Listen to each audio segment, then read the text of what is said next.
rahmetler, ödüller, mükafatlar olsun Allah-u Teala'ya. Sonsuza dek abad Tuğba cennet ağacının meyveleri sayısı aradığı kadar rahmetler, ödüller, mükafatlar olsun Allah-u Teala'ya.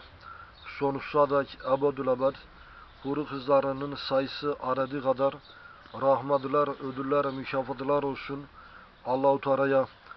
Sonsuza dek abad cennet hizmetçilerinin sayısı aradığı kadar rahmetler, ödüller, mükafatlar olsun Allah-u Teala'ya.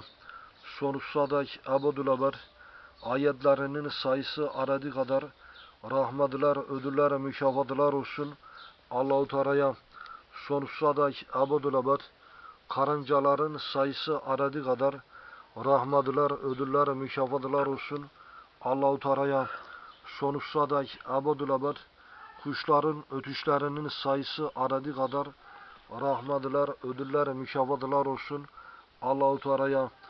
Sonsuza dek abad